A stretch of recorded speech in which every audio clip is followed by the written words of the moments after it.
I'm Troy Christensen, and this is Kristen Jones. And we are interviewing Paul Coffey about the Gulf War. When did you decide to join the war? When did I decide to join the war? Well, first of all, let me specify. We're talking about the first Gulf War, because there's actually two versions of it. The younger generation went to the second one. I was in the first one. I joined the military in February 1987. And as far as joining the war, that was pretty much when my commander said, here's your orders, you're going overseas. That happened, I was based at Grissom Air Force Base, Indiana. And that was with the 305th Air Refueling Wing in the Air Force. And we deployed on the 14th of August of 1990. We went from Indiana straight to Riyadh, Saudi Arabia. Why did you decide to join the war?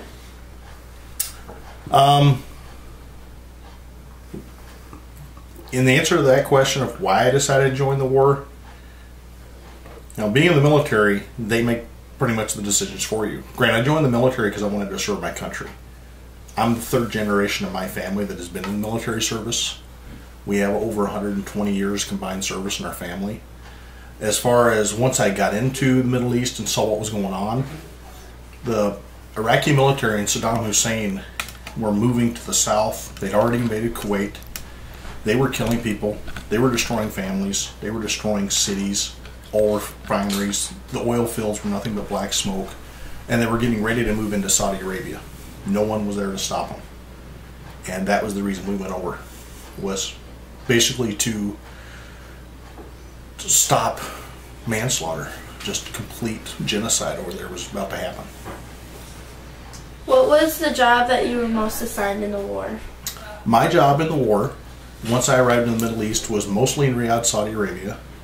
I was an aircraft mechanic and worked on air refueling tankers, KC-135R model. Spent most of my time in Riyadh. Every night about 2 o'clock we'd have a Scud missile attack come in, then again about 4 o'clock. And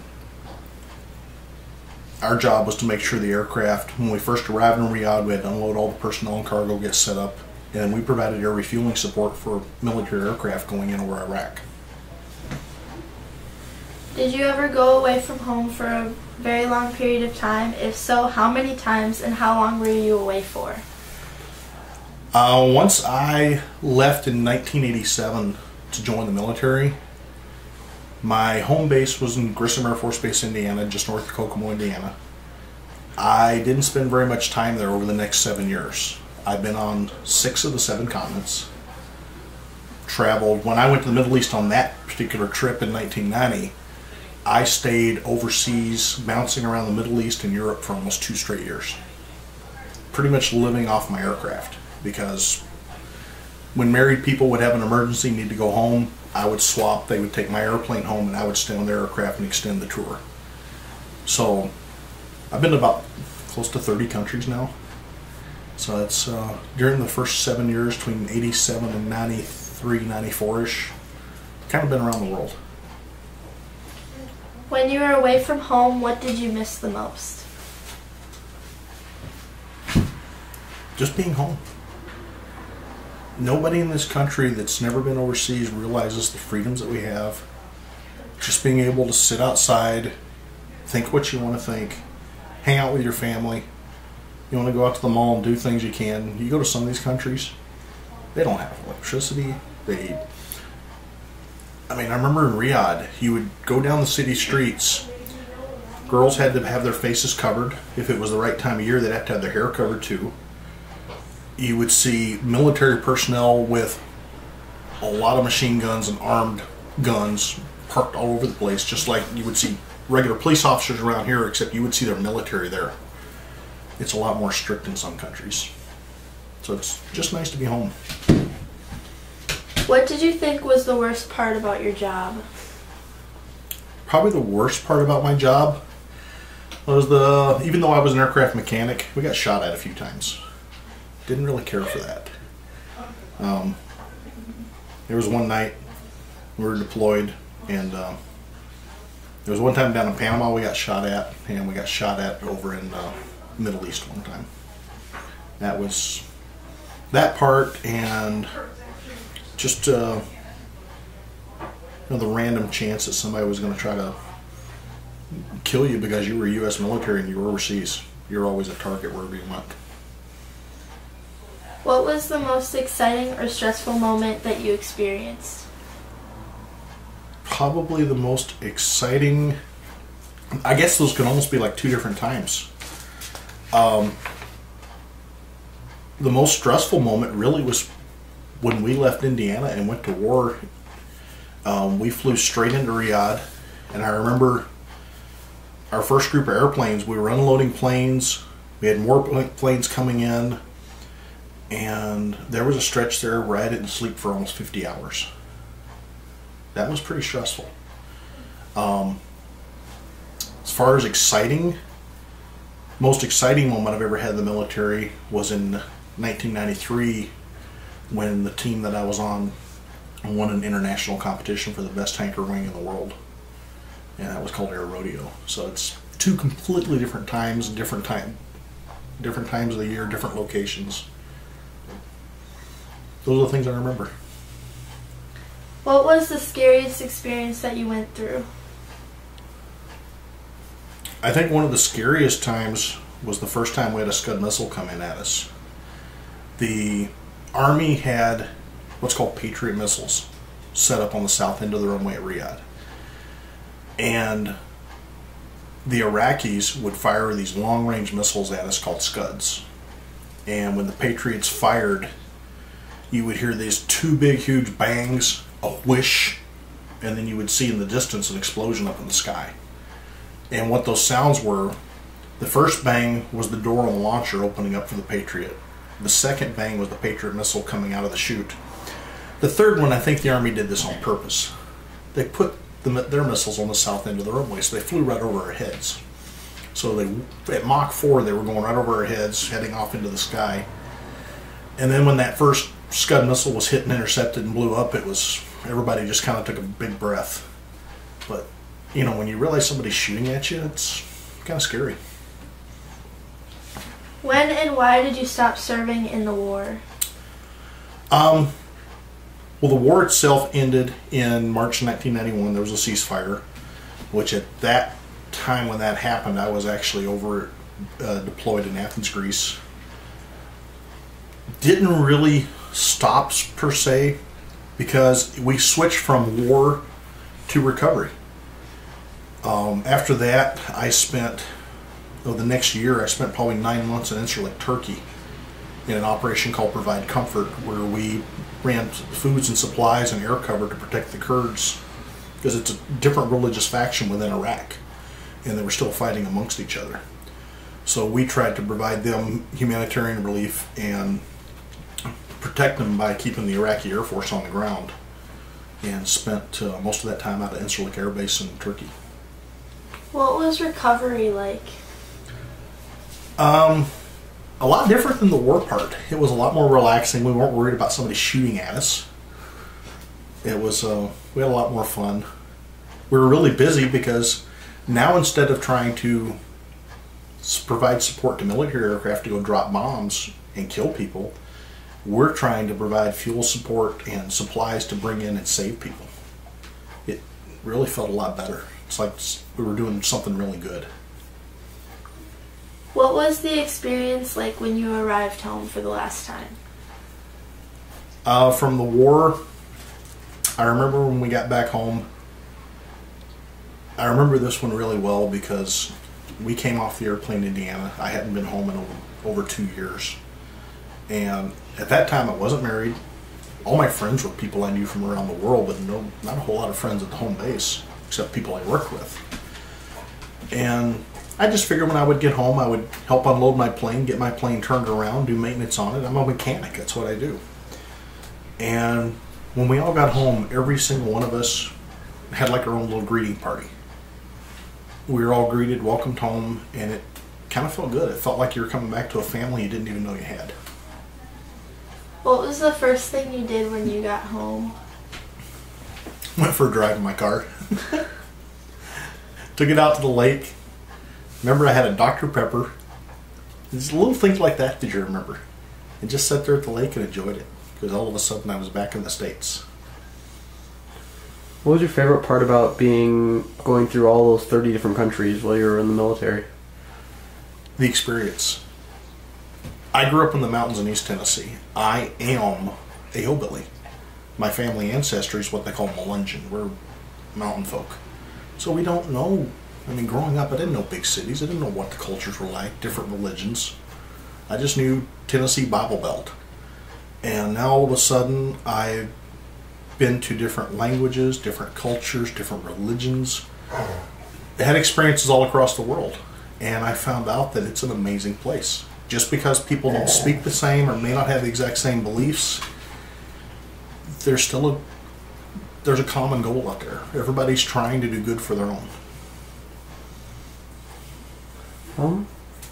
Would you ever want to encourage others to get involved with the Army or military? Some I would. It kind of depends on the person. My own nephew, he is your age. He'll be graduating high school next year. And he's leaving East Tennessee to go join the Air Force and go into computer science. At the same time, my own daughter, because of the things that she likes to do and career choices that she's interested in, I don't think the military would be a good choice for her. It depends on the person and what they want to do. As far as the military in general, I think it offers a fantastic future for people if they take advantage of it. I came out of there with degrees, experience, and entered into the workforce, and now I've got a great career. Did you ever think about going back into the military once you left? I thought about it. I thought about going back in the reserves, but I'm actually a disabled vet, so there's limited stuff that I can do. I couldn't redeploy and do the same job I did before, and that's part of it I wouldn't like. But if there was ever a major war and I was requested to go back in, I would in a heartbeat, because that's part of what it is to have the rights and privileges we have in this country. And sometimes you have to make sacrifices sometimes to give other people the ability and the choices to be able to have their own opinions. Do you think your involvement in the war made a major impact on history? My personal involvement as far as a major impact? Nah, I'm just one person. But as one person, I was part of an air refueling wing that had a massive impact. We put 60 air refueling tankers in Riyadh, Saudi Arabia within days of the initial invasion.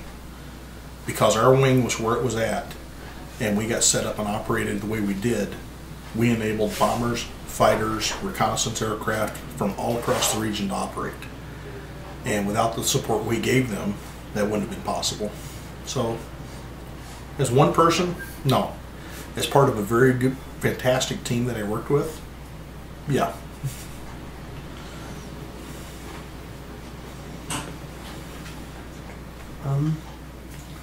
I just had it. Boy, if only I could turn the camera on you right now. What do you think would happen? What do you think would be like now if you didn't have the refueling part in the war? What do you think it'd turn out to be? If we didn't have the refueling capability to go into the Middle East like we did, I think it would have been a lot harder for us to get military forces into the Middle East in order to, because what happened when we put that much firepower in the Middle East, Saddam's military, as big as they were, had to stop and say, hold on a minute, we can't just go invade Saudi Arabia. They were ready. They were getting ready to come down the entire peninsula, and what we know as OPEC that controls all of our oil that comes out of the Middle East, if we hadn't stopped them, Iraq would have controlled all of it. They had the military, they were big enough to do it. And because we had that refueling capability, we're able to reach out all across the world, even to this day.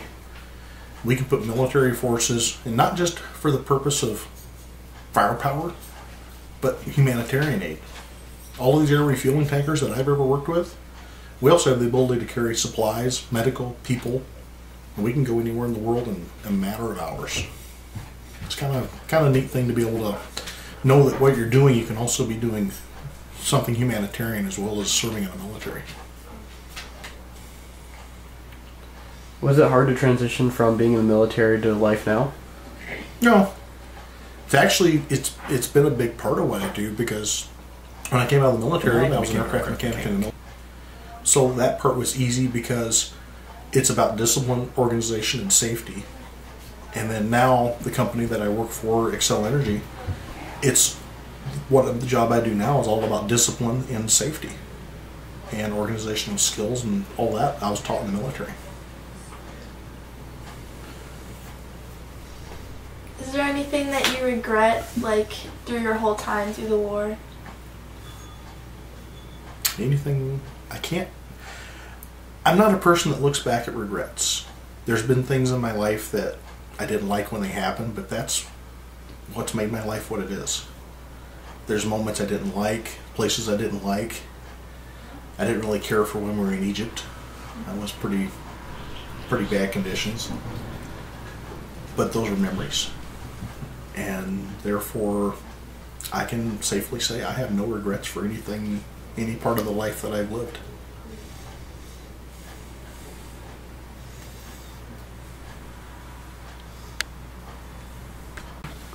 While you're in the Gulf War, what did you call ceasefire instead of completely wipe out Saddam's forces? Well, in March of 1991, we were deployed. I was actually at that time over in Athens, Greece. We were supporting bombers coming out of Spain going in. They would hit Iraq every night and come back out. And our other units were down in Riyadh, and the ground units were actually in Iraq. When they called ceasefire, our forward units were right at the city limits of Baghdad. And they stopped. They decided not to go in and actually take Saddam Hussein out of power, and left pieces of his military intact. The big reason for that, which, you know, we saw it now. Now that you're old enough and you're watching TV and you saw what happened over Iraq, we went in and we were all over Iraq, and military personnel were getting killed because they were, you know, fighting individual groups of extremists.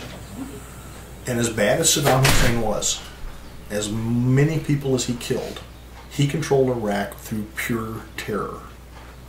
If you were against him, he killed you. It's that simple. But in 1991, as much as we didn't like him, we knew he could control the country. And we weren't prepared to go in and stay and try to control an entire country. So the decision was made to call a ceasefire, pull out. We already eliminated, our goal was to save Kuwait and to protect the Middle Eastern Peninsula, Saudi Arabia, Sudan, United Arab Emirates, Yemen, Oman. The whole area down there was in jeopardy. Well, now we eliminated his military to the point there's no way they could do major warfare against those countries. Our goal was met. It was time to come home. Do you feel that there was more that you could have done? After seeing what we did while we were in combat, we kept aircraft in the air 24 hours a day, 7 days a week, for months on end, keeping his military pinned down. And when we invaded, to think that we could have done more, it was a complete shooting gallery. The U.S. military and the British and the French and the Saudi Arabian units and all the allies that went in and hit Iraq, from a military point of view, there was no chance. Iraq didn't have a chance. But when it was all said and done, we were flying humanitarian missions up into Kuwait, and I went on one of those trips, and I saw Kuwait City, and I saw the damage done there. You're talking, it's a beautiful city now, but in 1991, it looked like someone had gone in and destroyed every single building. I mean, a major city like Minneapolis, St. Paul, flattened.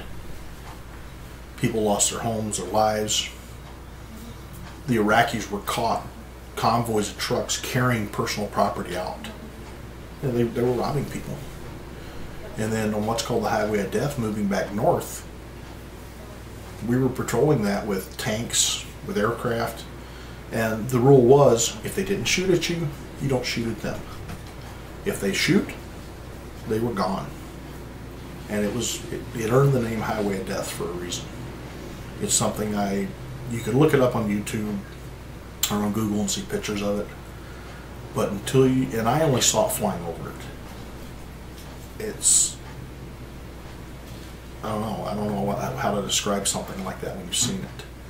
Or even the oil fields in Kuwait.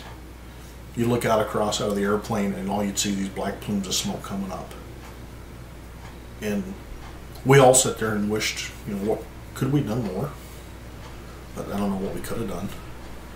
We did everything we could with what we had to do it with, and I think we did a fantastic job. I felt sorry for the Iraqi soldiers. I actually saw some they pulled back to Riyadh, because by the time we sent ground units in, they were happy to see us. They wanted to give up. We had an Iraqi unit actually surrender to a news crew because they didn't want to get shot anymore. They were completely shell-shocked. So as far as did we do enough? We did enough. So after the war, during your humanitarian work, what was one thing that you remembered the most? Right after the war, this is while, like what I said, right when the ceasefire ended, I was in Athens, Greece, with a unit deployed there.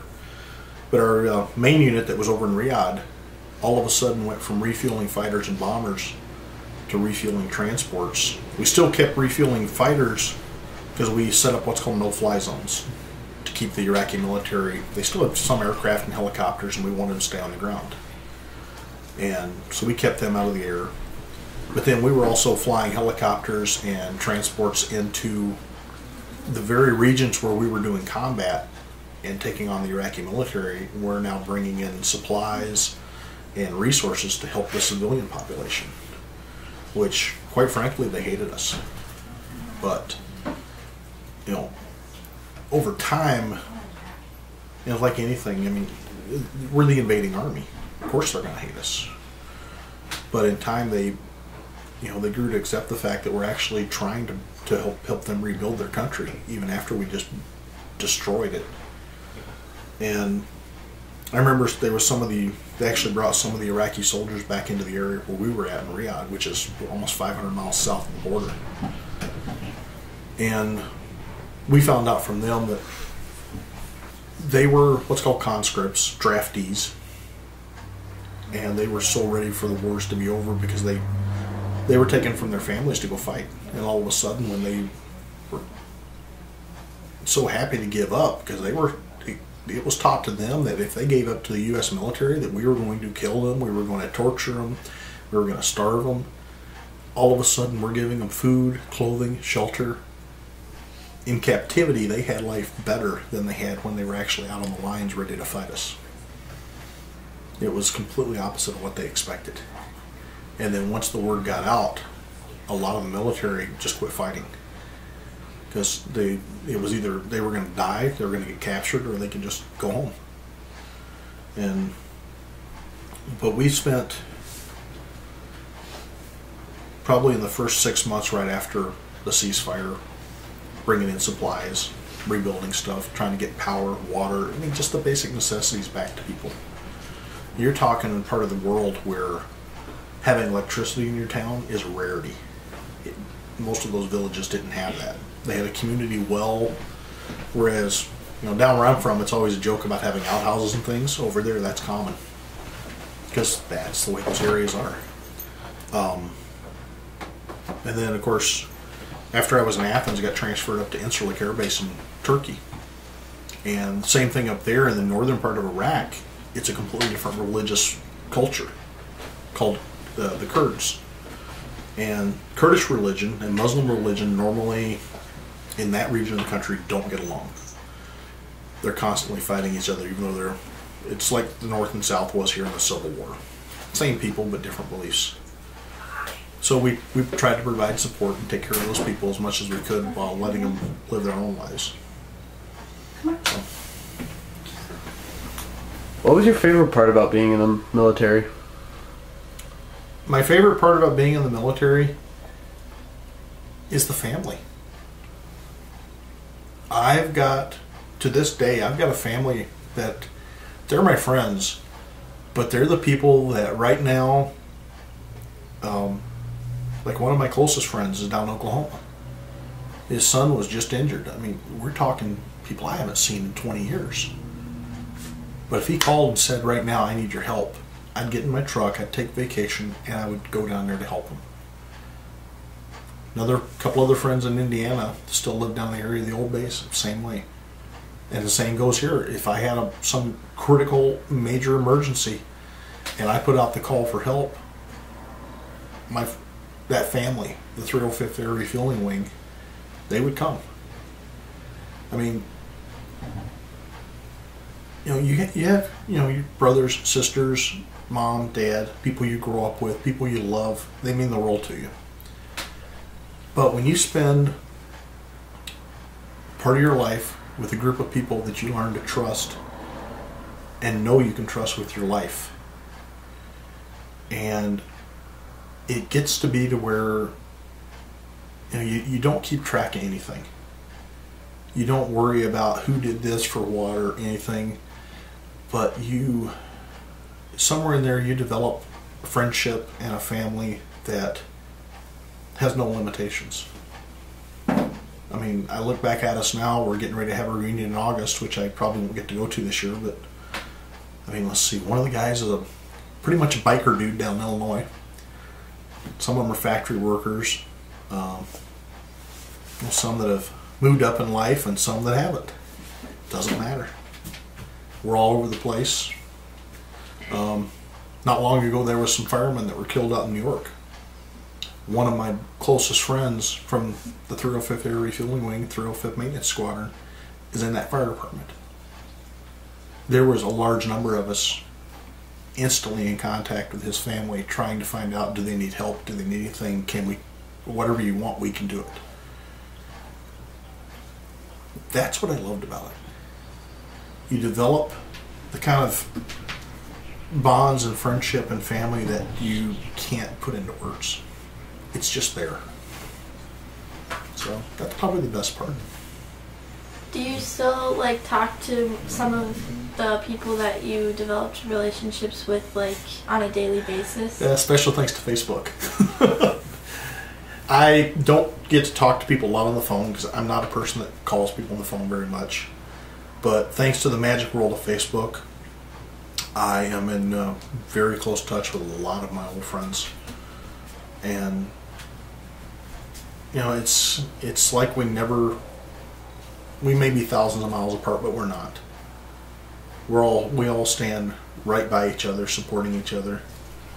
And that's one of the things I love about the military is you go out and you find out what life's like, whether you like it or not. Some of it you're going to hate. And you'll find this out when you're out of high school, that you're growing up. You're going to have days that you're just going to hate life. But then you're going to find out who your real friends are. And sometimes the real friends aren't the people that you thought were the cool, great people, but those are the people that are going to be there when you need them to be. And that's what the military taught me.